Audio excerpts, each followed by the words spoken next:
Hello guys, আসসালামু আলাইকুম। আশা করি সকলেই ভালো আছেন। তো গাইস, আজকের ভিডিওতে আমরা কথা বলবো কিভাবে আপনারা মোবাইল ফোনের সাহায্যে পিক্সেল ল্যাব দিয়ে এই ধরনের পোস্টার ডিজাইন করবেন। তো এই ধরনের পোস্টার ডিজাইন করতে হলে আপনাদের প্রয়োজন পড়বে জাস্ট কিছু পিএনজি পিকচারের, যা আপনারা গুগল থেকে পিএনজি শেপ করে নিতে পারবেন। তো পিএনজি শেপ কীভাবে করতে হয় তা নিয়ে আমাদের চ্যানেলে অলরেডি একটা ভিডিও দেওয়া আছে, ওইটাতে আমি এর সম্পর্কে বিস্তারিত কথা বলেছি, ওইটা গিয়ে দেখে আসতে পারেন। বা এটার জন্য আপনারা চলে যেতে পারেন remove.com video.com-এ গেলে আপনার সাথে সাথে পেয়ে যাবেন এরকম পিএনজি করার অপশন। তো এখান থেকে আপনাদের ফটোগুলার ব্যাকগ্রাউন্ড রিমুভ করে এগুলোকে পিএনজি শেপে নিয়ে আসতে পারেন। তো চলুন এবার এই ধরনের পোস্টার কীভাবে মেক করবেন তা সম্পর্কে বিস্তারিত জেনে নেওয়া যাক।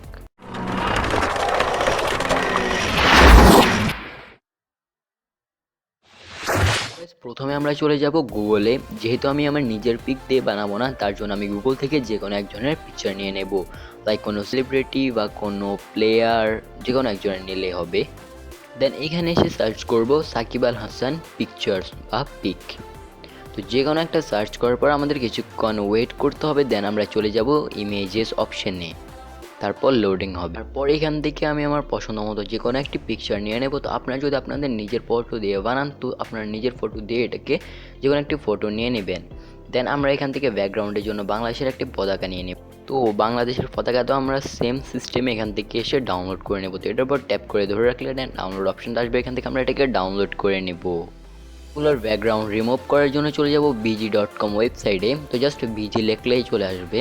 তারপর এখান থেকে আমরা প্রথম যে অপশনটা আছে ওইটার উপর একটা ক্লিক করব, ওয়েবসাইটের উপর একটা ক্লিক করব। তারপর আমাদের ইন্টারফেস হবে এরকম। দেন এখান থেকে আমরা আপলোড ইমেজের উপরে ক্লিক করে আমাদের ইমেজটাকে এখানটা ইম্পোর্ট করব।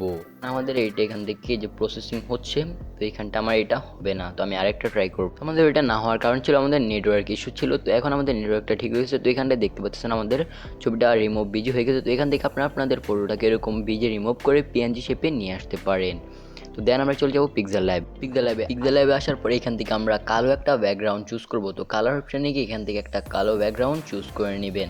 দেন এখান থেকে ওকে করে দিয়ে এই যে এখানটায় প্রথম আবার চলে আসবেন। দেন আমরা যেই ছবিগুলো এখান থেকে আমরা ডাউনলোড করছিলাম ওইগুলোকে এনে এখানটায় বসিয়ে দেবো। প্রথম ছবিটাকে আমরা একদম বড় করে এখানটায় এনে সাইজ মতো বসিয়ে দেবো মিডলে এনে। দেন আমরা এখানটায় ওর নামটা লিখবো সাকিব। তো এই যে আমি দেখিয়ে দিচ্ছি। তো আমি নামটাকে লিখে এটার পিছনে করে দেব, পিএনজিটার পিছনে। তো আমি প্রথমে নামটাকে লিখবো, এই যে লিখে দেখাচ্ছি এখানটায় এরকম করে একটা নাম লিখে। দেন এটার উপর একটা যে কোনো একটা ফ্রন্ট চুজ করব। তো আমি এই ফ্রন্টটা চুজ করছি। দেন এটাকে আমি এখান থেকে যেরকম রোটেট করে দেন এটাকে একদম পিছনে নিয়ে যাব। তো পিছনে নেওয়ার জন্য আমরা এখান থেকে জাস্ট ব্যাক অপশানে চুজ করব। দেন এখান থেকে আমাদের কাজটা হয়ে যাবে। তো ফ্রন্টটা যখন আমরা একটা ফন্ট অ্যাড করব তখন আমাদের ইন্টারফেসটা হবে এরকম। আমরা এটাকে ডিলিট করে দিই। যেই ফন্টটা লিখেছিলাম ওইটাকে আমরা ওই লেখাটা সাকিব, ওইটাকে আমরা আবার কপি করে সেম টু সেম একটা উপরে আনবো। তো এটার কালারটাকে রিমুভ করে এটার স্ট্রোকটাকে অন করে দিব, লাইক এভাবে। এটার কালার অপশানে যাব, দেন এটাকে ব্ল্যাঙ্ক চুজ করব। তো ব্ল্যাঙ্ক চুজ করার পর এখান থেকে এটার স্ট্রোকটাকে আমরা অন করে দিব। তো এটার স্ট্রোক অপশানে গিয়ে এটার স্ট্রোকটাকে আমরা অন করে এটাকে সাদা কালার করে দিব। তো এতেই আমাদের হয়ে যাবে। তাই হোপ এতটুকু পর্যন্ত আপনারা বুঝে গেছেন। তারপর আমরা যেই পতাকা ওইখান থেকে ডাউনলোড করেছিলাম ওইটাকে এখানটা এটার ব্যাকগ্রাউন্ডে নিয়ে আসবো। তো ব্যাকগ্রাউন্ডে নিয়ে আসার পর এটার অপাসিটিটাকে একটু কমিয়ে দিব। সেটার অপাসিটিটাকে আমি 33 কিংবা 27 যতই দেন হালকা একটু কালো করলে হবে। তো আমরা কালো ব্যাকগ্রাউন্ডটা নেওয়ার কারণ ছিল এটার অপাসিটিটাকে একটু কমিয়ে দিয়ে আমরা এটার কালারটাকে একটু কালো করে আনবো। তারপর আমরা যে দুইটা পিক এখানটা আমরা ওইখান থেকে ডাউনলোড করছিলাম ওইখান থেকে একটাকে ছোট করে এনে এখানটা আমরা সাইজ মতো বসিয়ে দিব। দেন আমাদের প্রয়োজন পড়বে একটা কালো শেপের এখানটায়। তো শেপটা আমি বানিয়ে নিচ্ছি। তো শেপসের জন্য সিম্পলি আমরা চলে যাব শেপস অপশানে। দেন এটাকে আমরা একটু বড় করে নেব। তারপর গার্ডিয়ান নামে একটা অপশান আছে এখানটায় গিয়ে দেন এইখান থেকে আমরা এটাকে কাস্টমাইজ করে নেব। কাস্টমাইজটা করব এইভাবে, এক পাশে কালো নিব আর এক পাশে ব্ল্যাঙ্ক নিব। তো ব্ল্যাঙ্ক করার জন্য আমরা এই যে এটাকে এক সাইডে নিয়ে আসবো, এতে আমাদের হয়ে যাবে। আর কালো কালারটা তো আপনারা বুঝিয়ে গেছেন।